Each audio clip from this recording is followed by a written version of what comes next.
तो क्या मुस्लिम नेताओं को घेरना, उन्हें आरोपी बनाना, उनकी विधायकी रद्द करवाना अब योगी आदित्यनाथ को भारी पड़ने वाला है?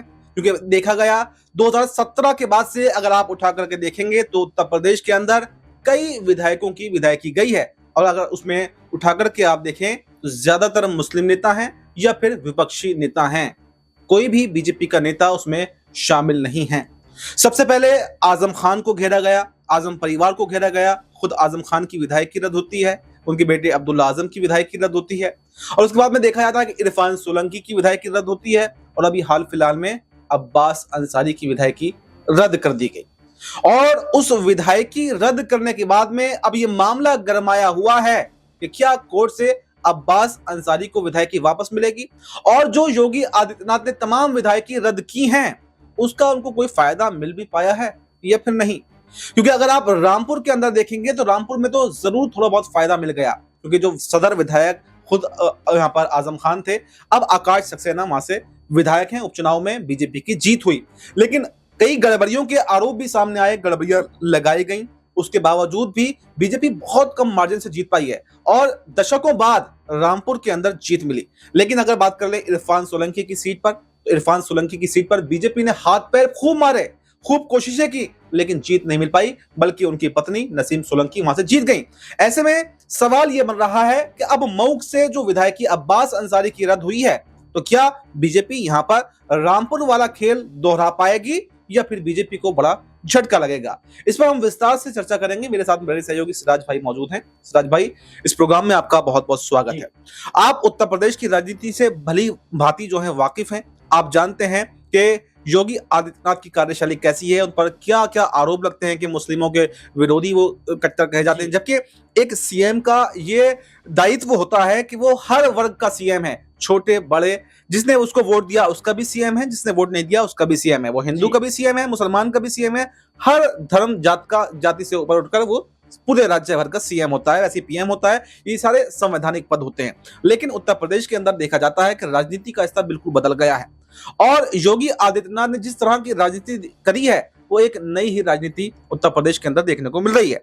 तो क्या आपको लगता है कि जो अब अब्बास अंसारी की विधायकी रद्द हुई है, यहाँ पर अब्बास अंसारी को विधायकी वापस मिल जाएगी और योगी आदित्यनाथ के मुंह पर एक बहुत बड़ा तमाचा लगेगा, और उनको जो उन्होंने मुस्लिम नेताओं के साथ में कहें तो ज्यादती ये की है, उनको गलत आरोपों में फंसाया है, ये उनको भारी पड़ने वाला है?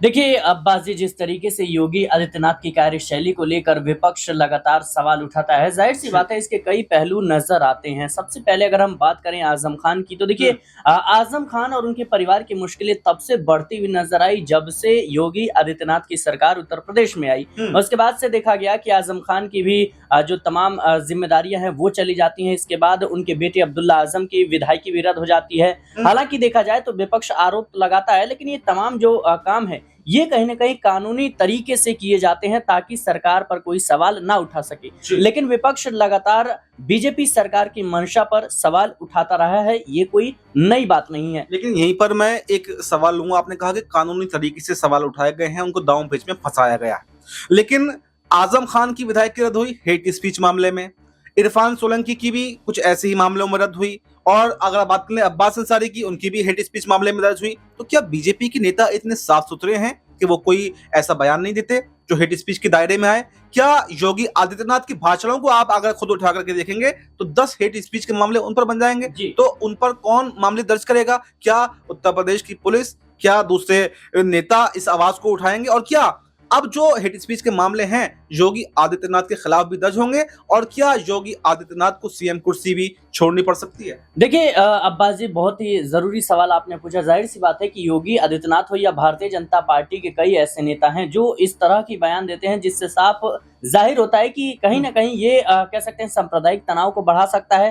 हाल ही में जो बीजेपी सांसद है निशिकांत दुबे, उन्होंने न्यायपालिका और सीजीआई तक को घेर दिया। तो ये भी कहीं ना कहीं सवालों के घेरे में है कि एक तरफ जहां आप के जो नेता हैं वो लगातार सुप्रीम कोर्ट पर सवाल उठा रहे हैं, सुप्रीम कोर्ट के फैसले पर सवाल उठा रहे हैं, सीजीआई को जिम्मेदार ठहरा रहे हैं कि अगर देश में कोई गृह युद्ध होता है तो।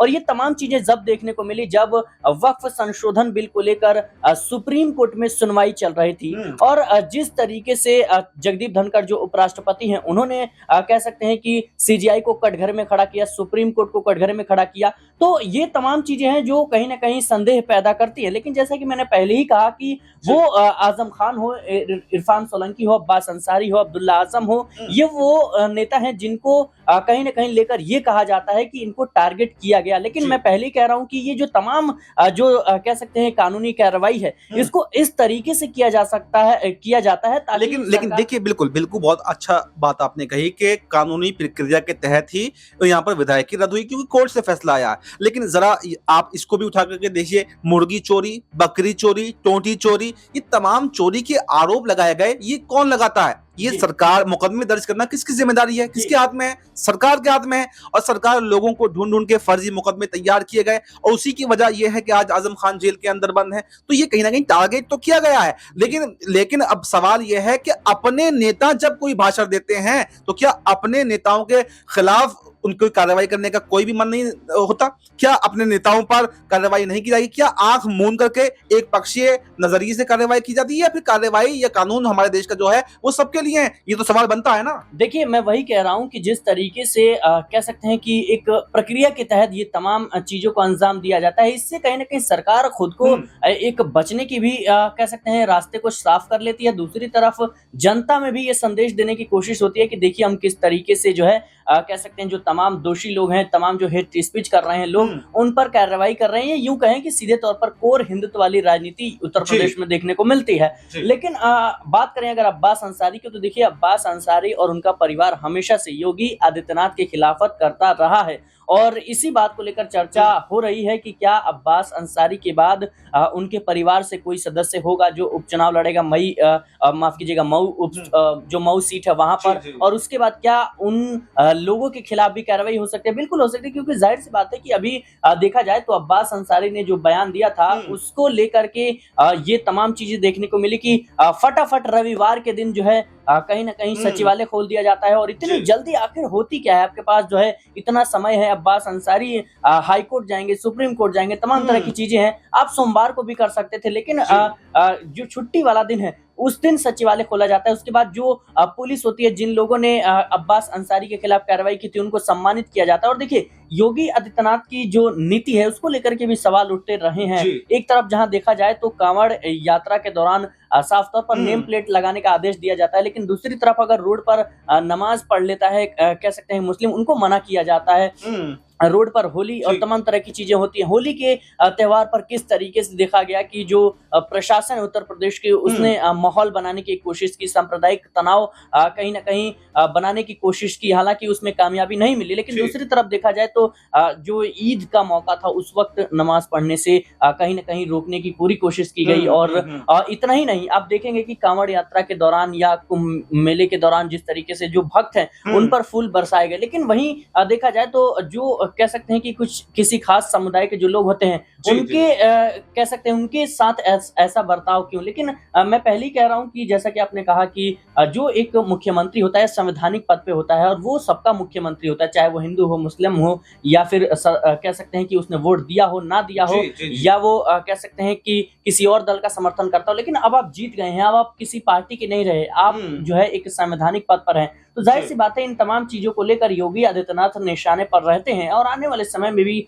सवाल उठते रहेंगे। और देखिए राजनीति में तो आरोप प्रत्यारोप का दौर चलता रहता है और इसी कारण कहीं ना कहीं योगी आदित्यनाथ को लेकर सवाल उठते रहते हैं।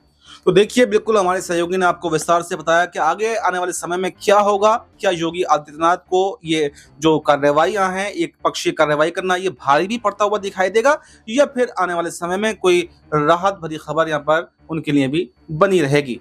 फिलहाल इस मुद्दे पर इतना ही। इस मुद्दे पर आपकी क्या राय है? आपकी जो भी राय हो कमेंट बॉक्स में अपनी राय जरूर दें और हमें दीजिए इजाजत। नमस्कार।